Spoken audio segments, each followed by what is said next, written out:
नमस्कार, मैं हूँ आलोक दहिया और आप देख रहे हैं मॉर्निंग मंत्रा जो कि है 10th ऑफ अक्टूबर 2024 के लिए। तो बात सबसे पहले करेंगे उस युग की जिसको आज हमने खत्म होते देखा है। वो है श्री रतन टाटा जी का युग।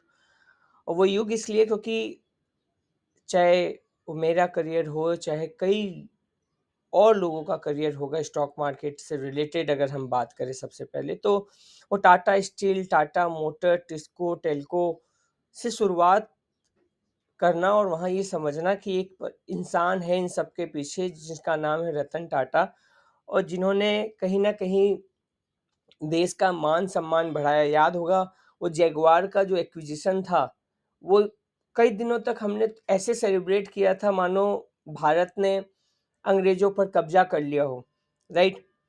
ऐसी कई सारी घटनाएँ हैं, चाहे हम मतलब वर्ड्स नहीं है आज कहीं न कहीं इस बात के लिए कि अब आगे कौन इंस्पायर करेगा।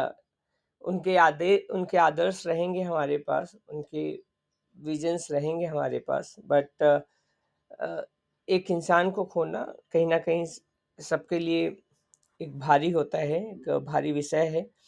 बट आई होप ईश्वर उनकी आत्मा को शांति दे और लाखों करोड़ों लोग जो उनसे इंस्पायर होते हैं उनको भी हिम्मत दे और अच्छा करने की ताकत दे। टाटा ग्रुप के लिए दिल से आभार कि सब बढ़िया हो, सब अच्छा हो और उनकी कमी उनके आदर्शों से भरी रहे।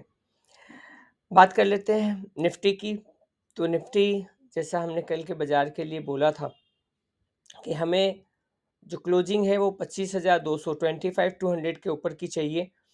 और शुरुआती घंटों में जो कल निफ्टी ने किया, एक बार तो लग रहा था जी हाँ 25,200 के ऊपर हम निकल के आज ही 25,640 तक चले जाएंगे।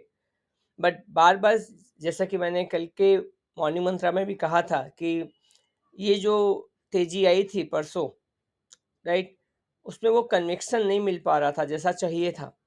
और इन सब के बीच में इम्पॉर्टेंट हो जा रहा था कि 25,200 के ऊपर की क्लोजिंग इम्पॉर्टेंट है।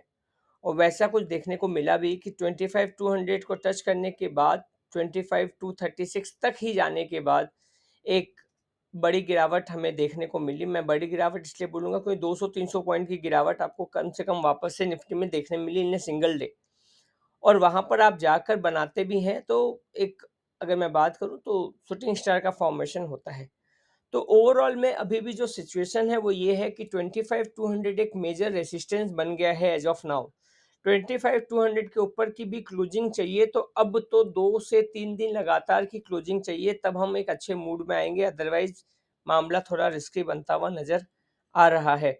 स्टॉक स्पेसिफिक तेजी है, स्टॉक स्पेसिफिक चलना है, ये दोनों बातें आपके साथ शेयर कर चुके हैं ऑलरेडी। अभी मौसम फिलहाल वही रहेगा, रिजल्ट्स का सीजन चालू हो गया है, पॉपअप करके एक एक रिजल्ट आएंगे, एक एक स्टॉक के ऊपर उसका इफेक्ट पड़ेगा, तो थोड़ी सी सावधानी बरतनी है। 25,200 और नीचे में 24,640, 25,200 के ऊपर की जब तक 2 या 3 दिन की क्लोजिंग नहीं दे देंगे तब तक हम बहुत तेज महसूस करने वाले बाजार में स्थिति में नहीं रहेंगे। बैंक निफ्टी की बात कर लेते हैं। अमूमन बात था 51,300 के ऊपर की क्लोजिंग चाहिए।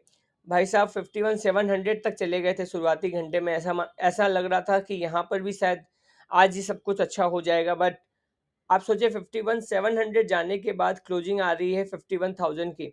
तो 51,000 की क्लोजिंग में 700 पॉइंट की सिंगल डे में गिरावट और 51,300 का आंकड़ा उसके नीचे की क्लोजिंग। तो 51,300 के ऊपर की क्लोजिंग यहाँ भी चाहिए और 2 से 3 दिन की क्लोजिंग चाहिए। ये दो इंपॉर्टेंट बातें निफ्टी और बैंक निफ्टी के लिए फिलहाल में नजर आ रही है।